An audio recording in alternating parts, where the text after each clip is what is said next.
Good evening, Melrosians the world over. I'm Tom Catalini. I'm Sam Hammer. I'm Tom Shampoo. I'm Mike Carraggi. Citizen Carraggi is here with us. And this is Let's Talk Melrose. Melrose, a show where Melrosians talk to Melrosians about Melrose. And Mike, you're just a regular citizen now, I heard. That's the word on the street. A couple more days until, you guys got me. I have a little bit of cachet left until Friday night. Until you a little bit of cachet. You're no longer an irregular citizen. Then I'm a suit. Right. Oh, really? Are you gonna do a suit and tie in the new gig? No. Okay. I don't even know that I'm gonna wear pants still. So I don't know. Yeah. Well, Not birthday suit. Not Pants birthday optional. suit. So Mike, let's back up and have Mike. Let's back up and just say Mike Carraggi is joining us this week on the panel, and we're going to talk about his transition from one role at the Patch as our local reporter onto new and different things, and we want to talk about the local news scene. But before that, we really have to get to this week's Wordle, which has been custom generated and posted, I think, multiple times in the comment section to see how the audience will do. So far, I believe I am the record holder, and I did it in 3. And Mike, how did you do on this? You can't 3. give out the answer, but how many 3. guesses? 3. 3. And Tom, how's it going? How did it work out for you? What was that again? I didn't hear that question. Can I just say, please. Tom Shampoo spent probably 5 minutes showing Talking me the about past Wordle. 10 Wordle games he's played, Yep. going line by line of each one. To show her. To show off. I said, I love this game. This is so much fun. Look how I'm doing. I'm so good at it. And I'm like, So This is I'll tell amazing. you, And so, anyway, this Wordle could not get it. could not get it. Yeah, so 6 tries and he's out. I'll tell you, this Wordle thing, I am addicted. My day doesn't start without it. And if you follow me on Twitter, I have to post it every morning because it doesn't really count if you play it, if you don't post it. And you might notice the little subtlety. I tried to express the emotional journey I had with the Wordle that day in emojis at the bottom each day, so you can kind of get a little window into the setup for the first challenge of the day. Right. I'll have to post Redefining linguistics, Tom. Okay. That's right. Oh, my goodness. All right, so we have to keep the show moving. I think we should break right into the news, right? There's a lot going on.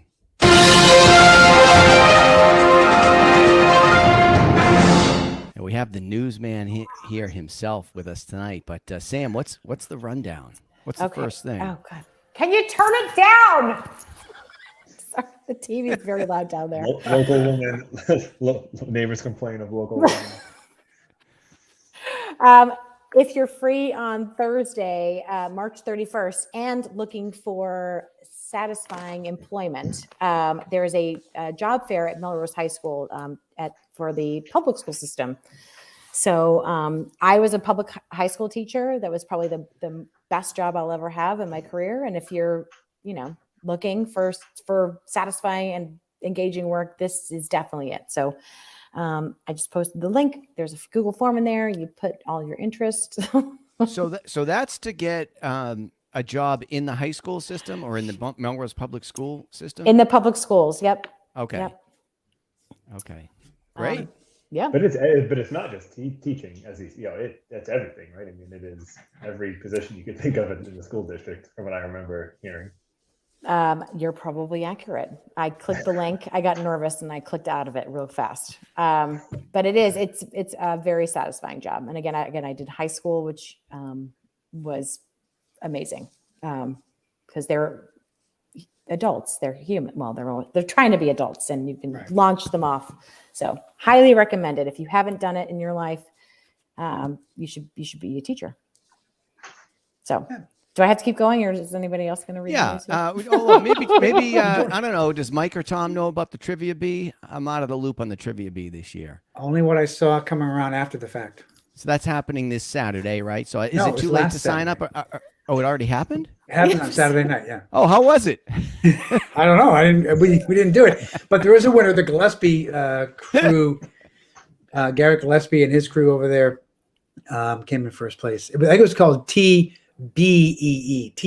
was the name of the group. It won TBD. That was the group. So congrats to those guys, and they win a basket full of bragging rights.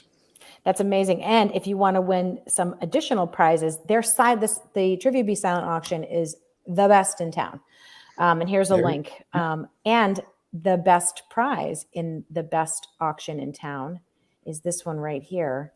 It is the opportunity to be, hopefully this link works. Okay. Oh, I didn't know we were doing this. Wait, that starting bid is way too low. Oh my God, we're too cheap. Guest appearance on Let's Talk Melrose. Melrose, join the host for a recording. Oh, it doesn't say broadcast. It says join us for a recording of Let's Talk Melrose. We have that in there. I'm going to bid on that one. I have to bid. And you get a mug. It's like our last mug, so it's going to be collectible soon. Yeah, That's right. Yeah. that's right. Mike, you should bid on this just to get on the show. So you'll pay them $20 to come sit with you guys for his Right, it's a mug full of cash. So Right. we did have somebody who bid and won, I think, last year. Oh, that's and right. We did. I'm not going to say who it was. But We had scheduling challenges. well, yeah. Eventually, she's like, "Nah, I'm good."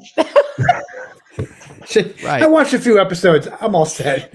Right, yeah. I'm good. Three cocktails into the auction, it sounded good, but today not so much. Don't worry in about the it. light of day, it's a different prize. We'll schedule around you. Yeah, I'm okay. That's okay. I'm out of town that week. Oh my Whenever gosh. you do it. But last night in Melrose, right? Yes. So good.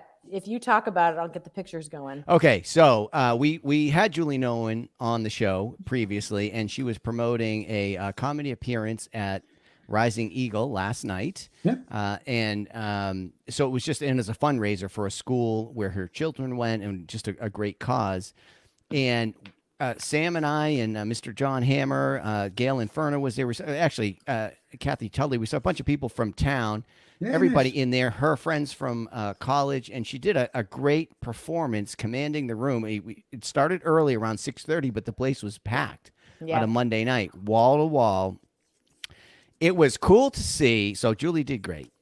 It was cool to see a live performance in the Rising Eagle. It opens up, I think, all kinds of possibilities for music acts or whatever. I think she did great. It was a tough room for comedy. You really kind of need the attention of the room, and there's people walking around and talking, but they had a mic and speakers. She had like a DJ assistant and stuff. It all worked out perfectly. And I think just helps you envision what we could have happening in town. And this was a Monday night at 6:30, never mind later in the week, later in the evening.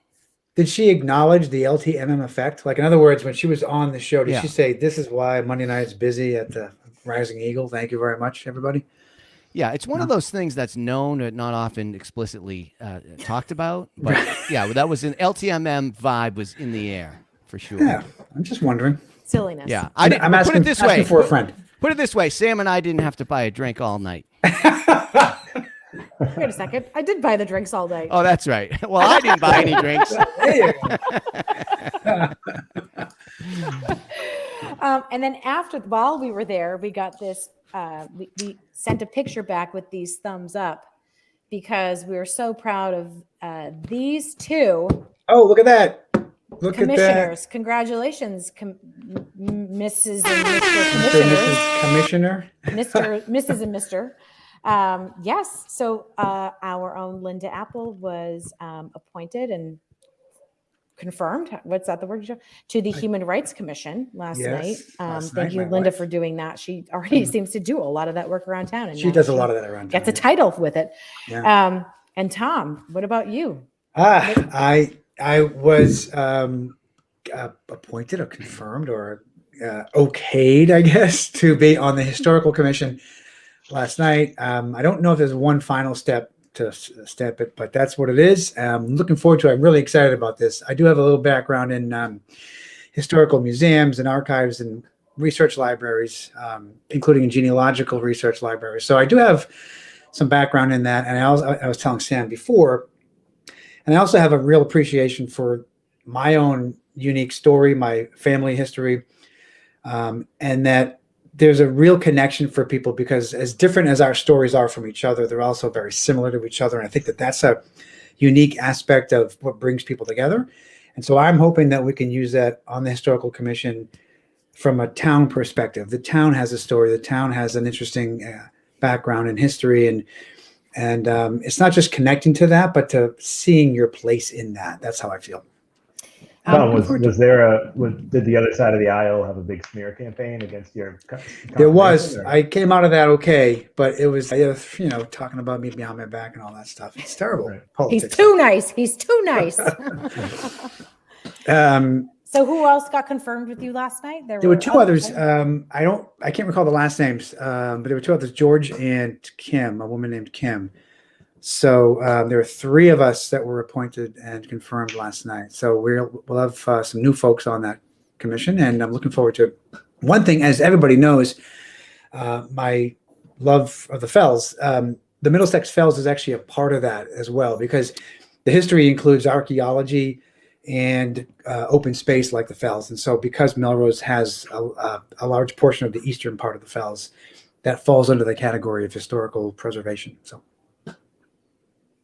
That's amazing. Wow, your reach is far and wide. Far and wide. Yeah. Now, so I feel like all this time investing in a friendship with Tom is really going to pay off these next. Right.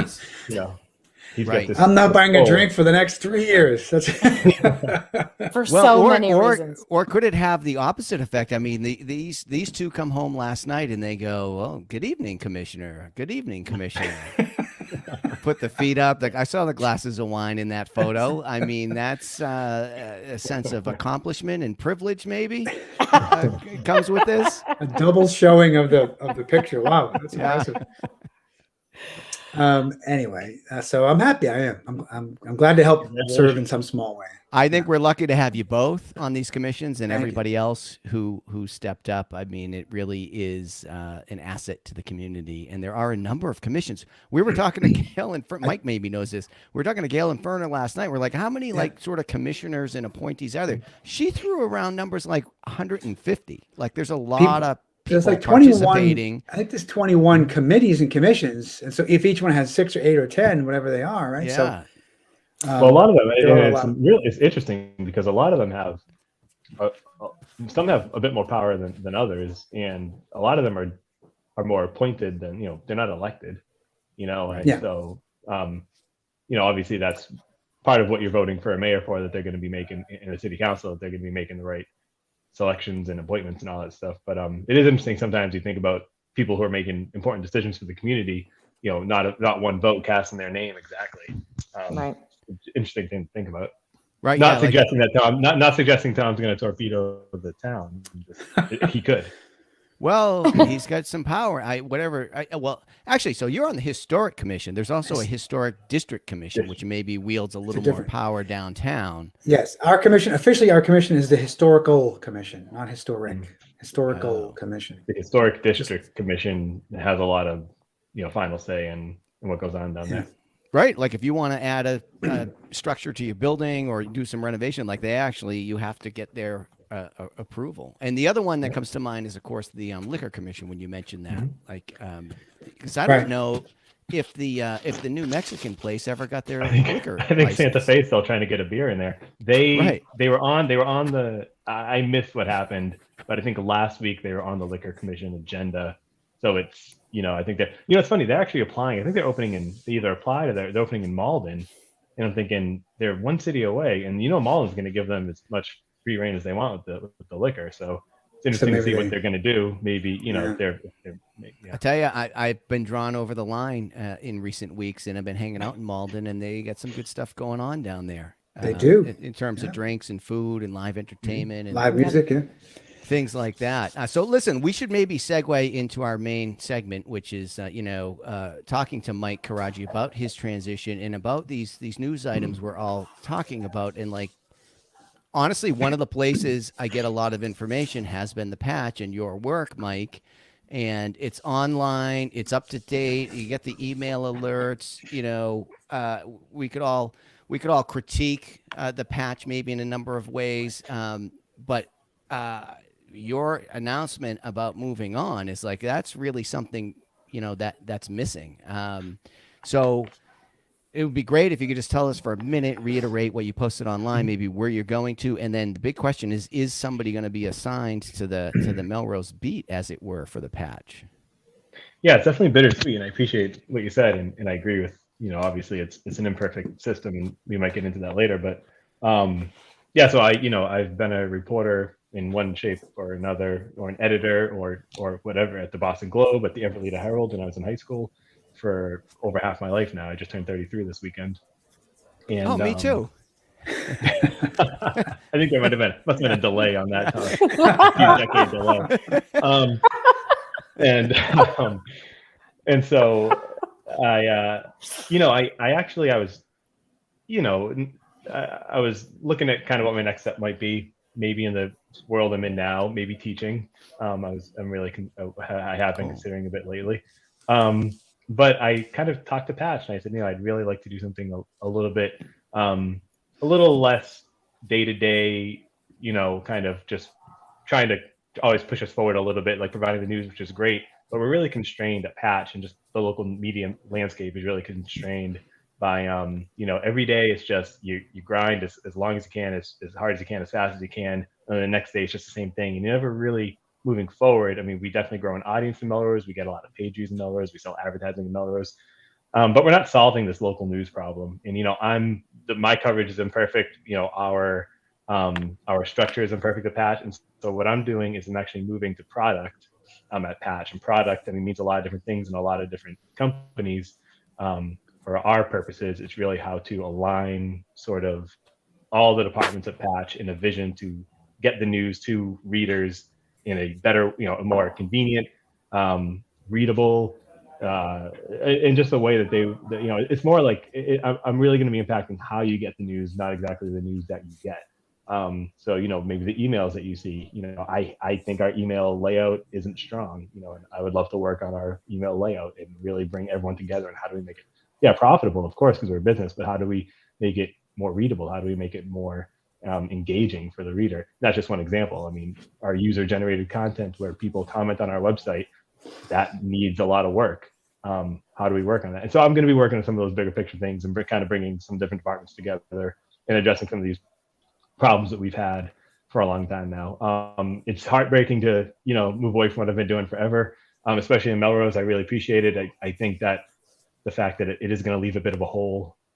I can't believe that I would have said that when I moved here a couple of years ago and I decided to start covering Melrose. As I've said before, my job at Patch the last few years has not really just been being a Melrose reporter. That's really on the fringes of what I have to do. This has kind of been on my spare time kind of thing. And I really appreciated everyone reaching out, ever since I kind of announced I was stepping away. And I'm looking forward to what's next, but I'm still living here, living in the same place, still working at the same company, still talking to the same people. And I hope to kind of progress the local news engine a bit more here in the city. So I remember your first day and your first pitch. I don't like where this is going. Yeah. I think you bring back that mustache and do one of these, twirl it a little. I believe it was the Inferna inauguration, and then Mike's after, work. Yep, you met some fancy ladies over at Brugger's to pitch you on a story about some sassy lady running for public office. You were running there for about 2 hours. Sam was running for state senate, and I was lucky enough I covered a debate. My background isn't I started at my local city paper, but my real professional background has been in sports.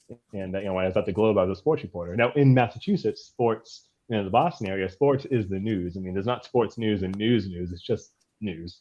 When you're talking about sports in around here. But I had not covered a political debate at that point. I think that's my first one. And Sam and Senator Lewis, really, it was such a great experience. And talking to you at the coffee shop was so enlightening.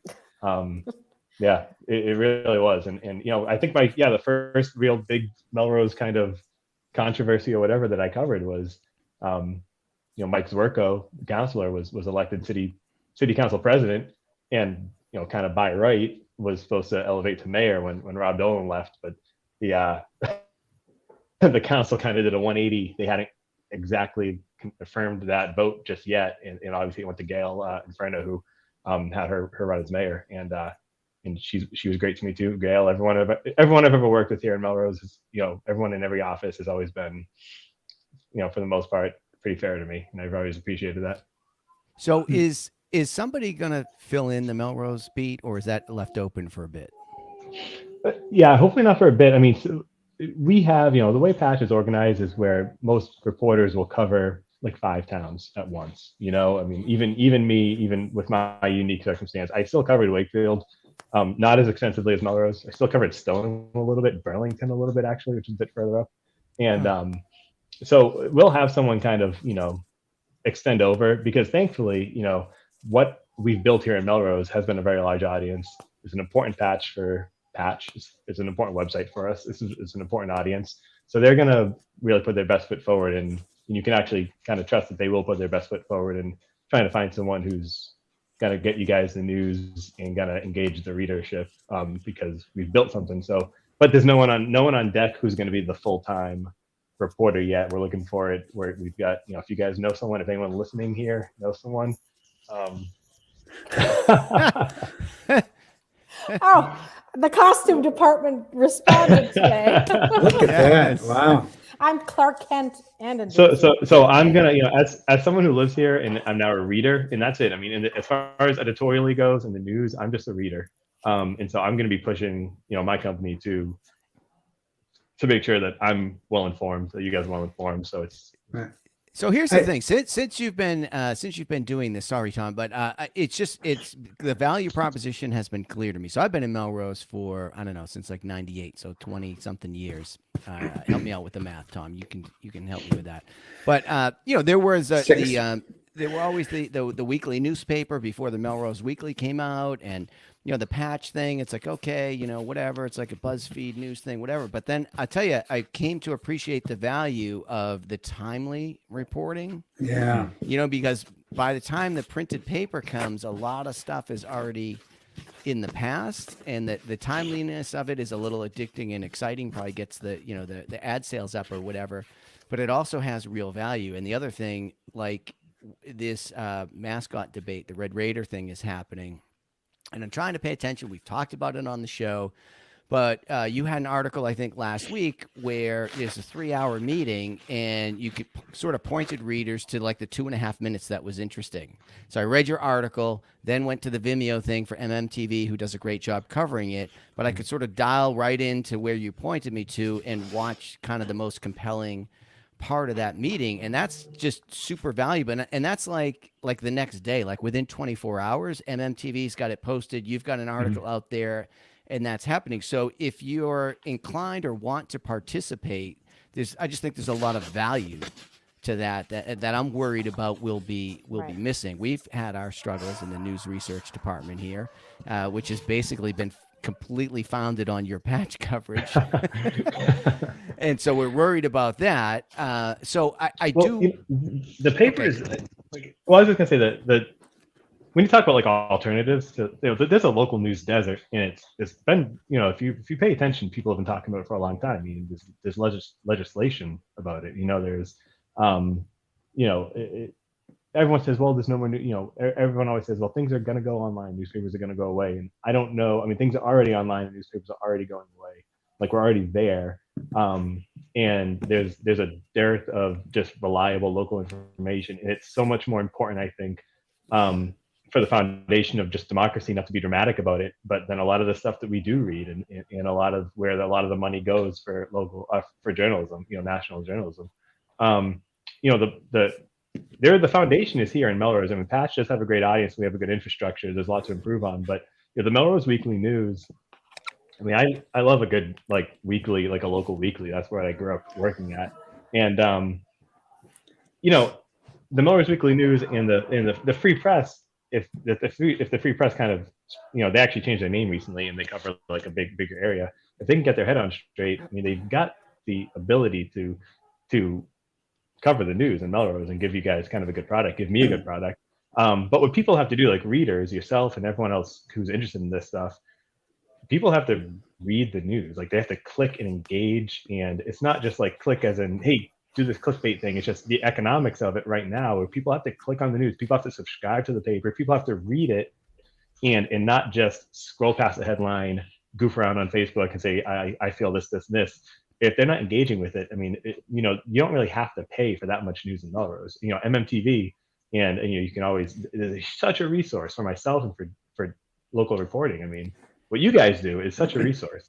Right. So the foundation is there, right? So the law requires public meetings and agendas to be posted and all of that. So there's the foundation, but it's not that easy to engage. We've talked about that on the show here. We were joking a couple of weeks ago, I pulled down like city council meeting, it was like 1,500 pages. So they're drowning you with the information because they're required to put it out there. So it's actually there, but you need to go through it, and adding that value is key. And you talk about the local news scene, and we've got to do some things to sell advertising, and that would, the critique I referenced before would be true for many organizations. Things get a little clickbaity or a little sensationalized in that to drive that. But what do you think about the possibility for, like, CNN just launched CNN Plus? So you're supposed to get a higher quality. I haven't subscribed, but you're supposed to get a higher quality product and pay a few bucks a month. And I think, there's a lot of options for broader news coverage, but like at the local level where it's really pretty interesting. Do you think anything like that would be something that's workable in the business at some point, or is that too far afield to shift the model that dramatically? Kind of what I'm going to be doing in my next life here is working on getting particularly Patch and really local journalism as much as we can out of the page view based economics, and I don't know what that looks like, and I'm hoping to hear from people I'm hoping to hear from people about how we can improve the product. But a big part of it is, how do we, we're not going to save local news. Like, the mission here is to save kind of the local reporter. I mean, if we can save the local reporter, because the local news, I mean, there's so much of it, and it's so, if we can make it sustainable for a local reporter to make a living, and a fair and a decent and a good living, doing a lot of work, then that's where everything comes from. A premium based subscription service or something like that. We tried something like that at Patch, and I don't think we put our best foot forward with it, but we saw some results. I think if you have people in a city like this without many great alternatives, I think folks are interested in it. In people. I'll say this. I'll say this. It's hard. One of my frustrations the last couple of years, just being honest with everyone watching, is, if I write about the Red Raider controversy or whatever it might be, the engagement and the clicks on that story are exponentially times a million higher than if I spend 2 hours talking to a woman who, I remember I did a story where she was, I think, giving away her wedding dress maybe, and she was just giving it away. It was this beautiful, really expensive dress to someone in need, and it was just a local story, a local woman, and I spent hours with her and talking, taking photos and writing it. And I mean, maybe I don't love giving exact numbers, but paltry, or other things that are really important, but that people that take a lot of time, but people don't want to. So, that's on, I don't know, I think there's a shared responsibility that's on us we spend a lot of time with the Red Raider stuff, but we're also trying to make a business where we can give you the news in the first place. And it's also on the reader of, you guys have, not you guys, but, we have to engage with stuff. Yeah. I'm sorry. Yeah. I'll shut up for a bit. Like shampoo is, I was going to ask a question because I'm curious about this whole idea. It's interesting that we have two different news sources. One is primarily print, no online presence, and then the Patch is online really only. And so the online obviously is going to be an area where you can have a much larger viewership throughout the whole week.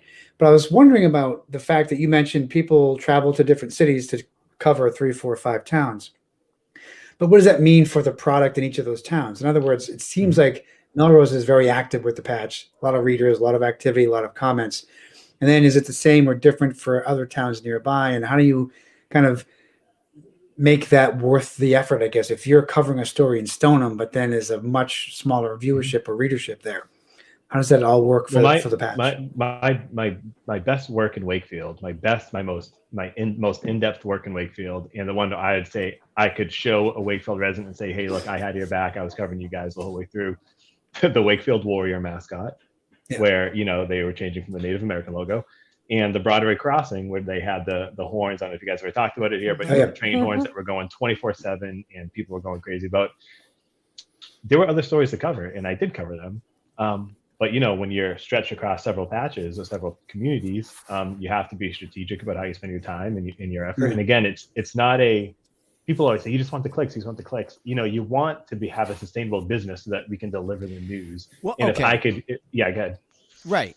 So therein lies the problem, and I'm with you on that, because you got to, you want to put food on the table, you have to have a sustainable business. Let's talk about an asset we all know and love, MMTV, right? So there's a structure where Verizon and Comcast are given monopoly access to the town, and they have to pay to support that.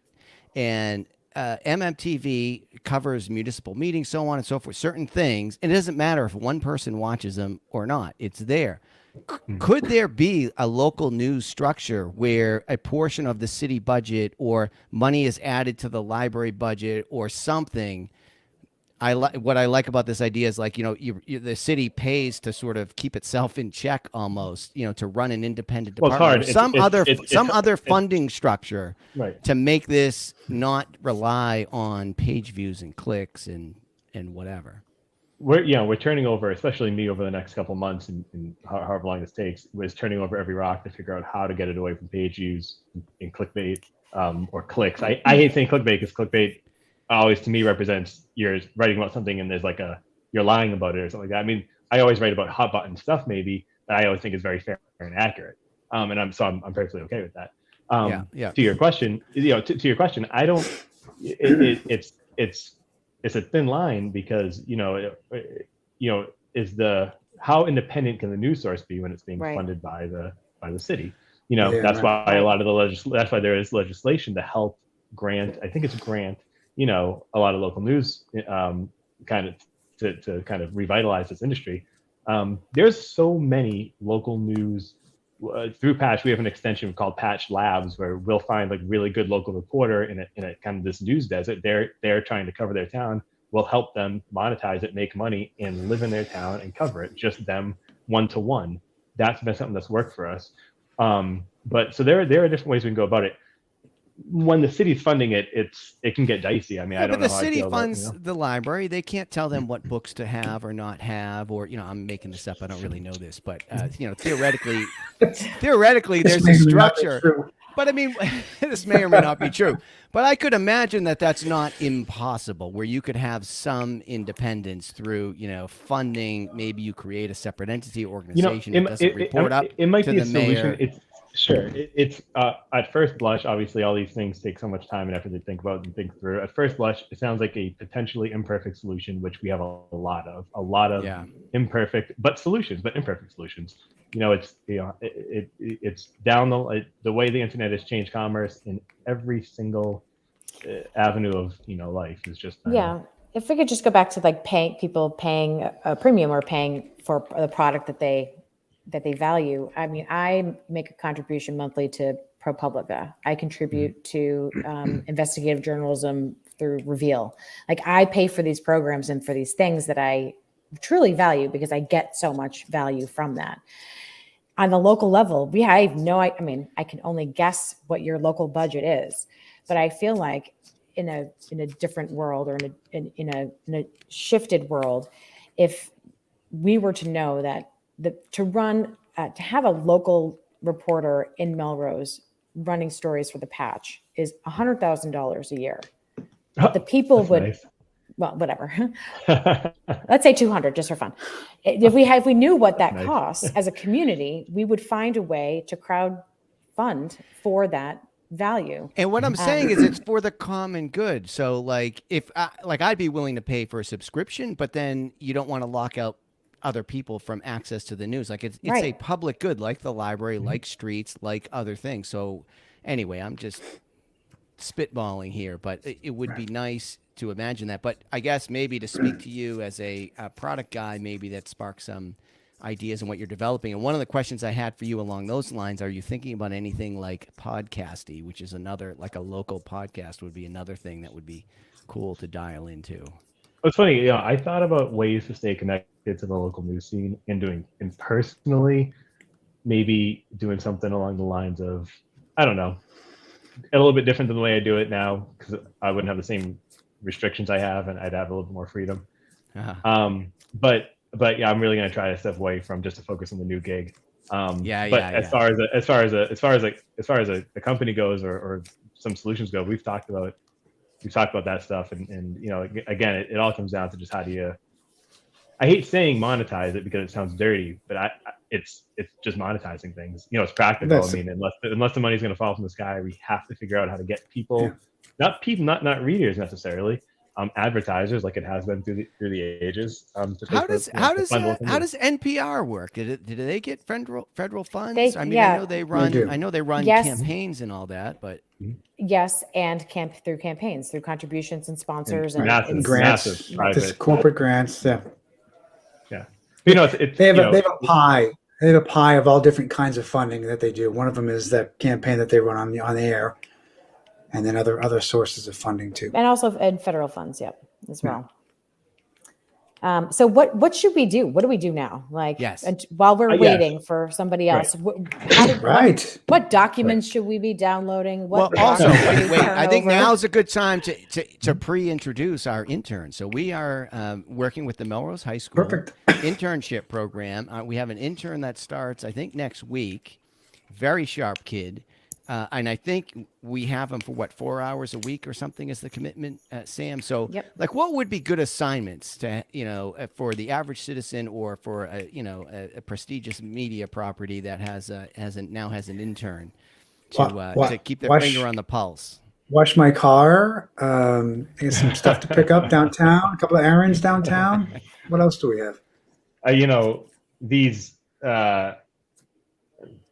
when I started, and I was probably 15 when I started in Everett, and I'd go to the city council meetings and not know much about what was going on, but I was there and I was learning about what was going on. I was talking to people, they were informing me, I was reading agendas, I was looking at minutes, I was doing all these things.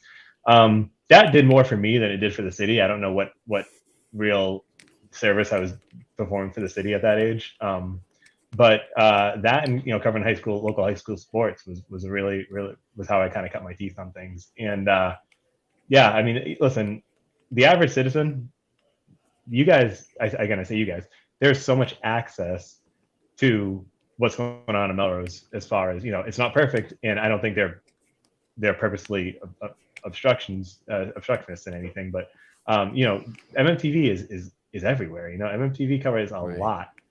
These meetings are, they're hard to get to sometimes, but if they're not broadcast, there are minutes for a lot of them. Then there are a lot of, you look at the traffic commission, which rules on a lot of important stuff, meets like once a month, or once a quarter. And you can't find any minutes for them. You can't find, they're not televised. There's a lot that, I think the most important thing, just rush City Hall with, listen, we want more access. Like there's so much public access that's being denied to people that's fixable. All right, say more about that. Let's get into some specifics. So traffic commission not televised, not posted anywhere. What are the other things, the gaps?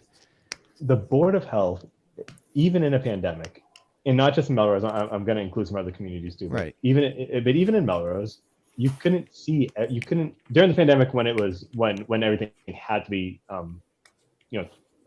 Zoomified. They were zoomed. But the fact that it takes a pandemic to get the Board of Health, which is a really important, board, and the traffic commission, the zoning board meets in like a closet in City Hall, and and the planning board, and they do some of the most important work in Melrose. And a lot of it's dense, a lot of it's hard to sit through, but if you want to, you should have the right to go there. Yes. I would argue comfortably or watch it at your house. There's very little practically, I think, keeping, there from being an investment and just expanding local access that you don't need a reporter to help you with. I think there's a lot of things you guys, everyone can do to fund local reporting one way or another, but I think, you might as well start at the city level and just demand more access. I mean, it's there. It's just a couple cameras and a couple, I mean, it's not. Well, it's money and when you talk about fixable, it is. It's money and it's work, but I mean, this, the MMTV contract or the cable company contract, however that works, that gets renegotiated periodically, and those could be asked. So I think those are great suggestions. And obviously, I'm always, there are public records requests that people can always file if they really have specific questions about certain things. But I just think it's so important. You know, I think about some of the work I did in the last couple of years, and I just fell into a lot of it. So I'm certainly not congratulating myself, but there are things that people might not have known otherwise. I always think, you know, Brazil Street was such an important part of what happened at Brazil Street was such an important part, and I think a lot of that maybe came to light from just a lot of questions and a lot of reporting and stuff. That's what's important to know about your city. And, you know, I don't want to harp on, you know, everything that happened, but it's just important to have someone asking questions, and someone who has the wherewithal to file a request if they need to. It's, you know, it's certainly not going to be me anymore, but there needs to be someone in the city doing that. I like to think Tom Catalini has the chops. Yeah. So listen. All right. So let's give me some tutoring right now. So like, what's a FOIA request, if I don't know if that's the federal thing or the city. What's like the local request for? Like, what is an example of some of those requests you've asked for, and how does a citizen go about doing something? Like, what would be an interesting thing to ask from your experience? It's as simple as, like, I mean, ideally you'd be a little bit more professional about it, but you can essentially I think you can just write it on a napkin for all it's really worth, and just say, hey, I'm making a request under the, you know, whatever you're looking, just a public records request. The Freedom of Information Act request, obviously you can do for certain things, but you know, you want to see what the salaries are. You know, that the Melrose Free Press, I think, publishes the salaries of the weekly news, maybe. You know, what's the police overtime like? What's the, and I don't mean to pick on any, you know, I'm just saying, what's the police overtime like, or what's, you know, whatever it might be. You know, you might be interested in that, and you just write it down and you ask, and they have, you know, X amount of time to give it to you. 10 days to respond. 10 days to respond, and they, you know, they can give you something redacted. They can say, you know, what if you have a big broad question like, what's the $8.5 million from the, you know, federal relief funds? What's the plan to spend that? Like, they just put out a survey. Like, this is something that's a little opaque to me, and the survey didn't help. That's just going through the process, talking to your, like, representatives, and you know, stuff like that is, it's, you know, it's fluid. It's not really, and it's obviously, it's not just dollars and cents. I mean, it is like, you could ask where it was spent after the fact. You can make a request for that, obviously. But where are they leaning? You know, like, where, and how do you influence where they're leaning? If you're a citizen who wants it to be spent on, everyone always says potholes or whatever. But, you know, if you want it to be spent, and can it be spent for the, you know, these COVID funds in particular, there's, you know, where can you, you know, there's not a lot. They're so kind of broad about where you can spend all these things. They've kind of evolved since the beginning of the pandemic, a lot of these funds, where you can spend them. You know, it's badgering people. It's just annoying people and badgering people. I am good at that. I was going to say, Tom, that's right, really. That's half the battle. I mean, just get people to say, hey, here's the answer, because I just don't want to answer another text message. I don't want to deal with this guy anymore. Right. A letter a day for. So, Tom, on that Freedom of Information Act, have you written to any city councilors about that, specifically about the $8.5 million? Me? No. Yeah. No, I'm a trainee still here. Would I? Yeah. I would Yeah, like would to know you? what the plan is. I mean, maybe the better course for us is to invite the mayor back on, or somebody from City Hall to talk about. We had him on like way a long time ago, and he wasn't prepared to kind of talk about it in detail. But Right. it's one of those things where the community feedback survey I found more confusing, and it made things less clear to me about what might be being considered. So, and I'm just picking questions out of the air. Like, I don't really know the good questions to ask, but I mean, I think Mike is teaching us a few things. One is, you know, take advantage of the access we do have, ask for access to more things. And, you know, when in doubt, shoot in an email or ask a question. So, those are good tips. I think, like I said, a really important one, what I said earlier, is just find ways to, like, support your local, if you can do it. And a lot of people can, because a lot of it's not coming out of your pocket, anyone's pockets.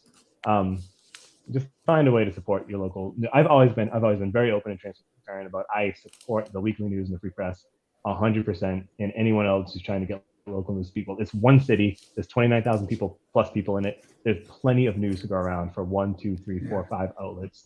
Especially when they have 1 or 2 reporters each working on it. So just find what you like, you know, really try to invest. You know, if you're thinking about making a donation, you know, or a subscription or whatever it might be, explore that. I mean, it's so important. I couldn't imagine where Melrose or you should see a lot of these towns that Patch is in. These places are absolute news deserts, and that includes Patch. We just have a presence, but we're not really hitting it hard. I mean, these places I don't know where these people, it's all Facebook. Again, all the news on Facebook, and we all know how that could go. So what was your proudest? Actually, we're on Facebook right now. Yeah. But that aside. Hey, Meta. So what was your proudest story when you look back on your time? Oh gosh. I wrote one that wasn't in that wasn't really I guess I'd want to go Melrose based if I could. I think the Brazil Street stuff was for me really important because I think obviously it was talked about and it was important for kind of reputation and gaining an audience, but it was important because there were people whose homes were like destroyed, and I don't think, and I didn't think at the time, and I still don't think that they were being treated right by the city. And if you're just one resident, you don't have a voice, and that's really what we do at like a fundamental level is just give. It sounds cliche to say give a voice to the voiceless, or just amplify people who are muted, but there were folks who were in a really tough spot, and without the kind of, nothing against these local TV networks, they'll swoop in and they'll do the one day and maybe they'll do 2 days and they'll leave. It's not local reporting. It's reporting on a local issue, and there's two different things. And so I think that, I think stories like that, where I was able to maybe talk to folks and kind of, a lot of the events in Melrose, like, I love doing the stuff like the Victorian Fair and stuff like that because my family lives here. We live downtown. Like stuff, it sounds silly. It's not life changing or world altering, but just taking photos and posting that on Patch is like, for me, that's like, that's my city. That's where I live. That's where my kids having a lot of fun doing. And that's really been a special kind of thing to explore. Nice. That's Well, great. when you get the itch, I hope you text us to come back on. We'll have to put you in our chat thread as things go on. Let me sign off for my little tenure here by just saying thank you to everyone who's read Patch, everyone who's I don't take anything personally that people say. I mean, thank you for the people who love it and who hate it and who complained and not. I mean, and people who have really contributed. All the public officials who the elected officials, everyone who's involved in the city, like I said, who have been really fair to me, and you guys who have just been such a great resource for the city. MMTV, which has been such a great resource for the city. I'm so glad to see you guys still going. It'd be so easy to do a couple episodes of these and kind of just trail off because of life and whatever. And it's really important. We almost don't make it every week. I feel like we can do like an SNL thing where we have like a 5-time guest jacket, for Carraggi, hey, that's a good call. How many times have you been on? Probably at least 3. Close to it. 4 or 5. No, I would at least 5 or 6. Yeah. At least, so 5 times. Oh, Right. well, you were one of the first phone callers in the old second- studio during the The one traffic, you the hung up overnight. on? The overnight parking thing. Talk about access. That was in a dusty room somewhere. That's We were at the right. studio. Mike called in on the speakerphone. That was Right. Yeah. that was something. I want to just I want to bring our old friend, missing her, Jen LeClaire. Boom! There it is. The newspaper people. She would say, I think she would say, thank you for being here as well. So I'll speak for her. So thanks to everyone also who, one of the most touching moments of my entire life was, when my wife had a premature baby. You guys gave us a really tiny MMTV onesie, which I super appreciate. I don't know how, I think my wife might have posted something in the Moms of Melrose group, which is the one group in town I cannot crack, obviously. People just recognized her name from Pat, from my name, and everyone messaged her saying, hey, I read your husband, and people were supporting us left and right. And it was such a definition of community that I'm speechless when I think about it. So thanks everyone for doing that stuff, making us feel like part of the family, even though we're from Everett, which I know is just a couple miles away, but it might as well be on the other side of the globe. So I really, You're hooked. You're hooked. Really appreciate everyone for that. And thanks. And thank you guys once more. All right. That's all I got. Yeah, thank you, Mike, for Thank everything. you. And we want to continue the conversation in whatever capacity you want to operate in Melrose. You're always welcome here. We'd love to have you on. And I'm a little bit intrigued about the unbounded Mike Carraggi. He made a reference before about maybe doing something without all the restrictions of being an official Right. journalist and editor. So this is now we're getting somewhere. That's a podcast I'm downloading. I've made a list over the last few years of everyone on Facebook who's wronged me or who said things. So I'm coming for him now. I'm coming into The the vendetta, the big V vendetta. I have some ideas for you. We'll talk Oh, about boy. tomorrow. Oh yeah. That's going to make good programming for sure.